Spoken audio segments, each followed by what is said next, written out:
ছবিটি শুরু হয় রাজকুমারী ইসাবেল দিয়ে, যিনি আজ তার 18তম জন্মদিন উদযাপন করছেন।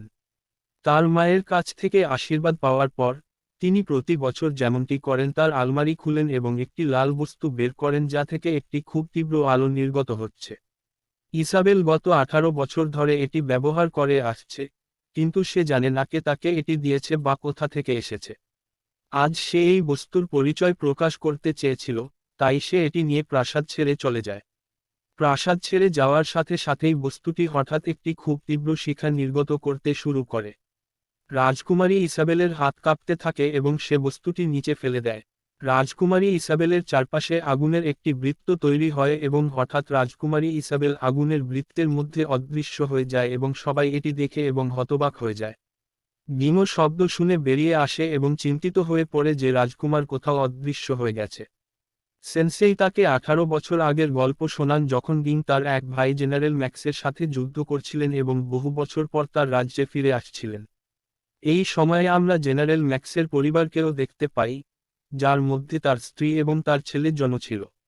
ম্যাক্স জানতে পারে যে তার ছেলে জন পড়াশোনায় খুব ভালো। সে স্কেচিং এবং বই পড়া পছন্দ করে, কিন্তু ম্যাক্স মনে করে বই পড়া অর্থহীন। তাকে যুদ্ধ শেখা দরকার যাতে সে একজন সাহসী যোদ্ধা হতে পারে এবং নিরাপদ জীবনযাপন করতে পারে। কয়েকদিন কেটে যায়, এবং আমরা দেখতে পাই যে রাজারও একটি কন্যা আছে, যার নাম তিনি রাজকুমারী ইসাবেল রাখেন। গোয়েনের পুরো পরিবার রাজাকে অভিনন্দন জানাতে আসে এবং জন রাজকুমারী ইসাবেলের একটি ছবিও নিয়ে আসে। এই অতিথিদের মধ্যে জেমা, একজন ভদ্রলোক, প্রাসাদে আসেন এবং গোপনে রাজকুমারীকে একটি লাল মুদ্রা রেখে যান, যা আমরা আগে সিনেমায় দেখেছিলাম। রাজা এবং রানী লোকটির দিকে মজা করে তাকান। তারা তাকে চিনতে পারেননি কিন্তু তবুও তার উপহার গ্রহণ করেন। ঠিক আছে, সময় চলে যায় এবং এখন আমাদের দেখানো হয়েছে যে ম্যাক্স তার মেয়ে জনকে প্রতিটি যুদ্ধে লড়াই করার জন্য একজন যোদ্ধা হতে প্রশিক্ষণ দিতেন। কিন্তু জন, যিনি বই পড়া এবং স্কেচিং পছন্দ করতেন, তিনি তার বাবার কাছ থেকে গোপনে তার মায়ের কাছে পড়া এবং লেখা শিখতেন। সময় কেটে যায় এবং জন বড় হয়। তার মা এখন তাকে একজন যোদ্ধা বানিয়েছিলেন কিন্তু সে এখনও বইয়ের প্রতি আগ্রহী ছিল, যার কারণে ম্যাক্স তার মায়ের কাছ থেকে প্রচুর বই পড়তেন। এখানে রাজকুমারী ইসাবেলও অষ্টমবারের মতো আসেন, এবং একই দৃশ্য দেখানো হয়েছে যেখান থেকে সিনেমাটি শুরু হয়েছিল। লাল মুকুট দেওয়ার পর যখন সে প্রাসাদ ছেড়ে চলে যায়, তখন সে আগুনের বৃত্তে প্রাসাদ থেকে অদৃশ্য হয়ে যায়। চিন্তিত বিং বেরিয়ে এসে দেখে যে আগুনের বৃত্তের ভেতরে কেবল রাজকন্যার মুকুট অবশিষ্ট আছে। এটি তুলে নিয়ে সে দুঃখের সাথে ঘোষণা করে যে যে রাজকুমারী ইসাবেলকে নিয়ে আসবে কিং তাকে রাজকন্যার সাথে বিয়ে দেবে এবং তাকে অর্ধেক রাজ্যও দেবে। এই খবর জেনারেল ম্যাক্সের কানেও পৌঁছায় এবং সে জনকে বলে যে নিজেকে একজন ওয়ার্ডেন হিসেবে প্রমাণ করার এটাই সুযোগ। জন বলে যে আমি তাকে কিভাবে খুঁজে পাব, সে ইতিমধ্যেই আগুনে পুঁতে ফেলা হয়েছে। সে জনকে বলে যে আমিও এই অভিযানে তোমার সাথে যাচ্ছি এবং তুমি কোনোভাবে রাজকন্যাকে খুঁজে বের করে তাকে ফিরিয়ে আনবে। এভাবে জনকে তাদের অনুরোধে রাজি হতে হয় এবং তারা সমস্ত প্রয়োজনীয় জিনিসপত্র নিয়ে যাত্রা শুরু করে। যখন তারা একসাথে থাকে, তখন তারা একটি বারে থামে যেখানে তাদের দুজন পুরুষের সাথে দেখা হয় এবং তাদের কথোপকথন থেকে তারা জানতে পারে যে তারাও রাজকন্যাকে খুঁজে বের করতে যাচ্ছে। তারা ম্যাক্সকে প্রস্তাব দেয় যে তারাও একসাথে যেতে পারে। ম্যাক্স এতে রাজি হচ্ছিল না কিন্তু জন বলল যে তাদের একসাথে যাওয়াই ভালো হবে। আচ্ছা, সকাল হয়ে গেল এবং তারা তাদের যাত্রা চালিয়ে গেল। জন তখনও চিন্তিত ছিল। সে সবাইকে জিজ্ঞাসা করল যে এত বড় সমস্যা আছে, রাজকন্যাকে কোথায় খুঁজব। তারপর টম নামে একজন লোক বলল যে আমি শুনেছি যে রাজকন্যা যে জায়গাটিতে নিখোঁজ হয়েছে তার চারপাশের পুরো এলাকা ওয়েস্ট ইন্ডিজে ধ্বংস হয়ে গেছে, এটি পুড়ে যায়নি। এই কথা শুনে জনের মনে একটা চিন্তা আসে যা সে বইয়ে পড়েছিল। এটি ছিল ওয়েস্টল্যান্ড, একটি সম্পূর্ণ পুড়ে যাওয়া জায়গা যেখানে একজন দুষ্ট জাদুকর রাজত্ব করত। জনও সেই জায়গার পথ জানত এবং এখন জনের বাবা, জেনি ম্যাক, এই তথ্যে খুব মুগ্ধ। দৃশ্যটি কেটে যায় এবং সে আমাদের সেই একই ওয়েস্টল্যান্ড এর উপর একটি অন্ধকার প্রাসাদ দেখাতে চায় যার কথা জন বলছিলেন।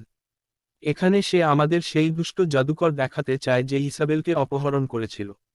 এই সময় ইসাবেল তার সামনে দাঁড়িয়েছিল এবং জাদুকর তাকে তার খারাপ উদ্দেশ্য বলছিল যে আমি তোমাকে বিয়ে করতে চাই। জাদুকর খুব চালাক ছিল, সে বলে যে 18 বছর আগে আমি এই জাদুকরি পাথরটি তোমার কাছে রেখেছিলাম কারণ তখন থেকে আমি তোমাকে বিয়ে করতে চেয়েছিলাম। আজ তোমার বয়স 18 বছর পূর্ণ হয়েছে, এখন আমি তোমাকে বিয়ে করতে পারি। কিন্তু রাজকুমারী ইসাবেল বলছে আমি তোমাকে বিয়ে করব না, তুমি তোমার খারাপ উদ্দেশ্য সফল করতে পারবে না। জাদুকর বলে যে এমন কিছু সিদ্ধান্ত নেওয়ার পর তুমি হতাশ, দেখো, আমাকে বিয়ে করো, আমি কখনো মরব না এবং তোমাকে সবসময় যৌবন দেব কারণ আমার কাছে এমন একটা জাদু আছে যার মাধ্যমে আমি সবসময় জীবিত এবং তরুণ থাকতে পারি।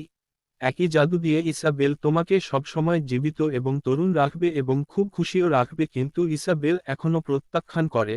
তারপর জাদুকর তাকে বলে যতক্ষণ না তোমার অস্বীকৃতি হ্যায় রূপান্তরিত না হয়, তুমি আমার বন্দিদশায় থাকবে এখানে। বনুকে দেখে সে একজন লোককে দেখে রাজকুমারী ইসাবেলকে বন্দি করে এবং জ্বলন্ত আগুনে অদৃশ্য হয়ে যায় যে বন ইসাবেলকে বন্দি করার চেষ্টা করছিল। এই সময় সে ইসাবেলকে বলে যে আমি তোমার সাথে এটা করতে চাই না, কিন্তু আমার একটা বাধ্যবাধকতা আছে। ইসাবেল জিজ্ঞেস করে কি ধরনের বাধ্যবাধকতা। তারপর ছেলেটি বলে যে আসলে সে বনর পরিবারে জন্মগ্রহণ করেছে কিন্তু আমি একজন প্রাপ্তবয়স্ক মানুষ হিসেবে জন্মগ্রহণ করেছি, তাই বন আমাকে গ্রহণ করেনি, সে আমাকে ভালোবাসেনি। তারপর আমি এসেছি জাদুকর আমাকে বলল যে আমি তোমাকে আবার বনর মতো জীবন ও দেহ দিতে পারি। কিন্তু জাদুকর আমার প্রতিশ্রুতি রক্ষা করেছিল যে আমাকে একটি চুক্তিতে স্বাক্ষর করতে হবে। যেহেতু আমি শিক্ষিত ছিলাম না, তাই আমি সেই চুক্তিতে আমার বুড়ো আঙুলের ছাপ দিয়েছিলাম এবং পরে আমি জানতে পারি যে এই চুক্তির কারণে জাদুকর আমাকে পরবর্তী 100 বছরের জন্য তার দাস করে রেখেছে। সে তাকে বলে যে এই চুক্তির কারণে অথবা তুমি বলতে পারো মদের কারণে আমি এই ওয়েস্টল্যান্ড থেকেও যেতে পারছি না। দৃশ্যটি কেটে যায় এবং আমাদের আবার ম্যাক্সের দল দেখানো হয়, কিন্তু এই চারজনই কথা বলছিল যে যখন আমরা রাজপুত্রদের পাবো তখন আমরা পুরস্কার হিসেবে প্রাপ্ত পুরো রাজ্য নিজেদের মধ্যে ভাগ করে নেব। এইভাবে সন্ধ্যা হয়ে যায় এবং এই লোকেরা এক জায়গায় আগুন ধরিয়ে চলে যায়। ভোর হলে এই লোকেরা তাদের যাত্রা শুরু করে এবং এখন তারা এই বন্য ডাকাতদের মুখোমুখি হয় যাদের সবাই ভয় পায়, কিন্তু মাচুসকে নয়, কারণ মাচুস একজন সাহসী সৈনিক এবং যোদ্ধা ছিলেন।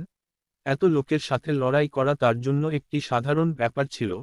তিনি একবারে 3 জনকে হত্যা করতেন, এমনকি যদি কেউ তাকে 3টি তরবারি দিয়ে আক্রমণ করত, তবে তিনি তার একটি তরবারি দিয়ে তাদের তাড়িয়ে দিতেন। যখন তারা সবাই মার খেয়ে পড়ে যেত তখন ডাকাতদের লবণ তাদের যাত্রা অব্যাহত রেখে হারামেকের কাছে ক্ষমা প্রার্থনা করে এই লোকেরা একটি নদী পার হয় এবং অবশেষে পশ্চিমে পৌঁছায়। তারা ভূমিতে পৌঁছায়, এখানে জাগার লোকেরা দেখতে পায় যে এখানে এত গরম ছিল যে তাদের জল বালিতে পরিণত হয়েছিল। জন বলেন যে এই জায়গাটি কার্সড, কারণ কেবল কার্সড দ্বারা অভিশপ্ত স্থানের জলই বালিতে পরিণত হতে পারে, অন্যথায় জল কখনো পরিবর্তন হয় না। যাই হোক, এখন তারাও সেই জাদুকরের প্রাসাদটি খুঁজে বের করো, যদিও তারা জানতো না যে রাজকন্যা এখানে আছে। কিন্তু এখন তারা প্রাসাদের ভেতরে আসে যে এখানে জাদুকরের কালো জাদুর নক্ষত্র রয়েছে এবং এই তালাগুলি কেবল জাদুকরের করুণায় অথবা জাদুকরের অভিশাপ শেষ হলেই ভাঙা সম্ভব। সে জিজ্ঞাসা করে তোমরা সবাই এখানে কি করছো। তারা জাদুকর গয়াতে এখানে আসার সময় তার প্রশ্নের উত্তর দিতে চলেছে। তারা জাদুকরকে বলল যে তারা রাজকন্যাকে নিয়ে যেতে এখানে এসেছে। জাদুকর হেসে উঠল এবং জাদুকর বলল যে রাজকন্যা আমার সাথে আছে, কিন্তু তাকে ছেড়ে দেওয়ার একটি শর্ত আছে। সে একটি রাজ্যের নাম বলে এবং বলে যে যে কেউ সেই রাজ্যের জাদুকরের কাছ থেকে তার লোকেটটি আমার কাছে নিয়ে আসো, আমি রাজকুমারীকে তার হাতে তুলে দেব। ম্যাক্স বলে, তোমাকে মেরে রাজকুমারীকে এখান থেকে নিয়ে যাওয়ার চেয়ে এত পরিশ্রম করা ভালো। জাদুকর বলে তোমার লক্ষ্য পূরণ করো। তারপর ম্যাক্স প্রথমে জনকে বলে জন সবেমাত্র তার তরবারি ছুঁড়েছিল, জাদুকর তাকে তার জাদুর লাঠি দিয়ে ধাক্কা দিয়ে দূরে সরিয়ে দেয়। তারপর ম্যাক্স তাকে হত্যা করার চেষ্টা করে, সে জাদুকরকে আক্রমণ করে কিন্তু জাদুকর তাকেও ধাক্কা দিয়ে দূরে সরিয়ে দেয়। এটা দেখে সে ভয় পেয়ে যায়। বাকি সঙ্গীরা স্বয়ংক্রিয়ভাবে পিছনে ফিরে যায়। তারা বুঝতে পারে যে এখন তাদের জাদুকরের অবস্থান জানতে হবে। যখন তারা বন্যভূমি অতিক্রম করে তখন একজন বৃদ্ধ তাদের পথে এসে দাঁড়ায়, যিনি তাদের বলেন আমি জানি তুমি কোন পথে যাচ্ছ, তুমি কেউ কখনো পৌঁছায়নি, তুমি যে জাদুরাজ্যে যেতে যাচ্ছ পথে অনেক জাদুকরি মায়া আছে যেখানে সব মানুষ আটকা পড়ে। যদি তুমি সেখানে পৌঁছাও তাহলে তোমাকে নিজেকে নিয়ন্ত্রণ করতে হবে এবং কোন মায়ায় পা দিও না। জন জিজ্ঞাসা করল, তুমি কিভাবে জানো যে আমরা জাদুর রাজ্যে যাচ্ছি। তাই বৃদ্ধ লোকটি বলল যে এটা কোন গোপন কথা নয়, গুরুত্বপূর্ণ বিষয় হলো আমি তোমাকে যা বলেছিলাম তার পরামর্শ মেনে। এই লোকেরা এগিয়ে যায় এবং প্রকৃতপক্ষে তারা পথে কিছু সুন্দরী মেয়েকেও দেখতে পায়। হ্যাঁ, তার পরামর্শ মেনে তারা এগিয়ে যায়। এই বিষয়টি অগত্যা সঠিক নয়, অগত্যা সঠিক নয়, অগত্যা সঠিক নয় যে লোকেটি যখন জাদুকরকে ধরার চেষ্টা করছিল, তখন সেই লকেটের শক্তির কারণে জাদুকর তাকে ধরতে পারেনি। তাই সে এই লোকটিকে বলে, এসো, তুমি আমার সাথে এসো। এই দুজন এখান থেকে চলে যাওয়ার সাথে সাথেই পিছন থেকে রাজকুমারী ইসাবেল জনের একটি কিটের আগুন নিভিয়ে দেন এবং জনকে হাতিয়ে ধরতে শুরু করেন। অথচ এখানে জাদুকরকে তার জাদুর আগুনে ছুঁড়ে ফেলে। লোকেটটি আগুনে পড়ার সাথে সাথে জাদুকর জোরে হেসে এই লোকটিকে বলে যে তুমি আমার পুরো পরিকল্পনা সম্পন্ন করেছ।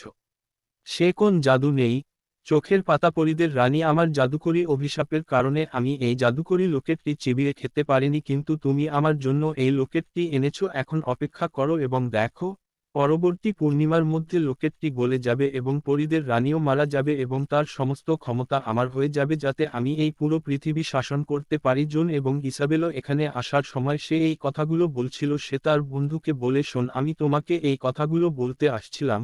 দৃশ্যটি কেটে যায় এবং আমরা পরীদের রানীকে দেখতে পাই যে লোকেটটি পুড়ে যাওয়ার কারণে প্রচণ্ড যন্ত্রণায় ভুগছিল। রানীর কথা শুনে বিভ্রান্ত অবস্থায় থাকা ম্যাক্স ভেঙে পড়ে এবং এখন তার ছেলের কথা মনে পড়ে যে সেখানে ছিল না। এখানে আমরা আবার সেই জাদুকরকে দেখতে পাই, যে তার আসল পুরনো রূপ না দেখিয়েই তার ছেলেকে বলে যে সেদিন আমি তোমাকে সেই জাদুকরী পথ অতিক্রম করার টিপস দিয়েছিলাম যাতে তুমি সহজেই সেই পথ অতিক্রম করতে পারো। দায়িত্বে থাকা লোকটি বলে, যাই হোক না কেন, আমি তোমার কাজ সম্পন্ন করেছি। এখন তোমার প্রতিশ্রুতি অনুসারে মাতাপায়ের রাজকুমারী আমার।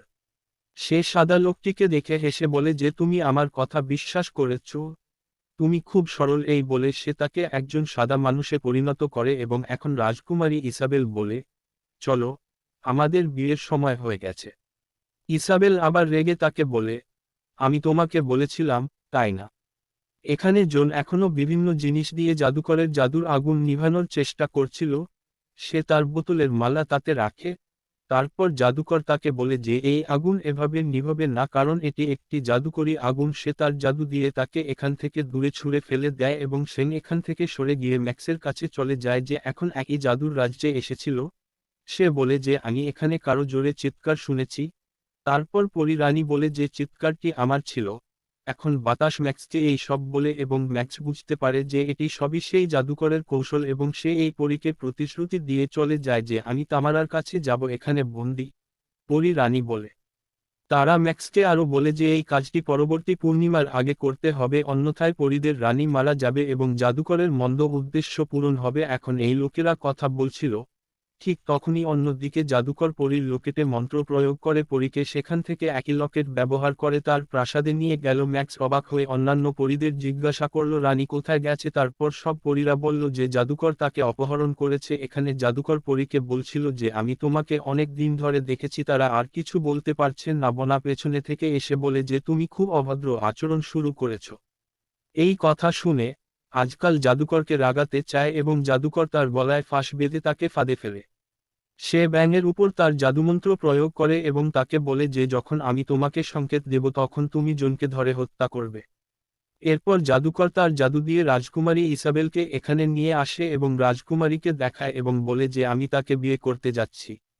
পরবর্তী পূর্ণিমার মধ্যে তোমার এই লোকেটটিও গলে যাবে, যার পরে তোমার সমস্ত ক্ষমতাও আমার হয়ে যাবে এবং এরপরে আমি পৃথিবী শাসন করব এবং এই রাজকুমারী ইসাবেলের সাথে এই পৃথিবীতে সুখী থাকব। জাদুকর এখন রাজকুমারী ইসাবেলকে বিয়ের জন্য এখান থেকে চলে যায়। ওয়েস্টলেকের রাজকুমারী তাকে জন বেঁচে আছে কিনা তা দেখাতে বলে। তারপর সে জনকে ওয়েস্টলেকে শুয়ে থাকতে দেখায়। এরপর জাদুকর একটি জাদুকরী অঙ্গভঙ্গি করে যার ফলে তার জাদুর ক্লাব এসে জনকে হত্যা করার চেষ্টা করে। রাজকুমারী এবং জাদুকর জনের পিছনে রাখা লোকেটটি নিয়ে এগিয়ে যায় এবং জন তার হাত থেকে পালানোর চেষ্টা করছিল। এই পালাতে জনের হাত তাকে ঘিরে ধরে এবং সে তার দড়ি টেনে ধরার সাথে সাথে কুকুরটি মানুষে পরিণত হয়, অর্থাৎ বনি। তার আসল রূপে ফিরে সে তাদের বলে যে এই সবই ওই জাদুকরের কাজ এবং আমি তার কাছ থেকে প্রতিশোধ নিতে চাই। এখন একটি দৃশ্য কাটা হয়েছে এবং আমরা দেখতে পাই ম্যাক্স দুই বন্ধুর সাথে একটি গোপন পথ ধরে দ্বীপের দিকে যাচ্ছিল। তারপর বন্ধুরা বলে যে এই সেই পথ যেখান দিয়ে আমাদের রানী এবং ওই জাদুকর একে অপরের প্রাসাদে যেত, কিন্তু তারপর ওই জাদুকরের মনে লোভ জাগলো এবং সে আমাদের রানীর পিছনে ছুটল।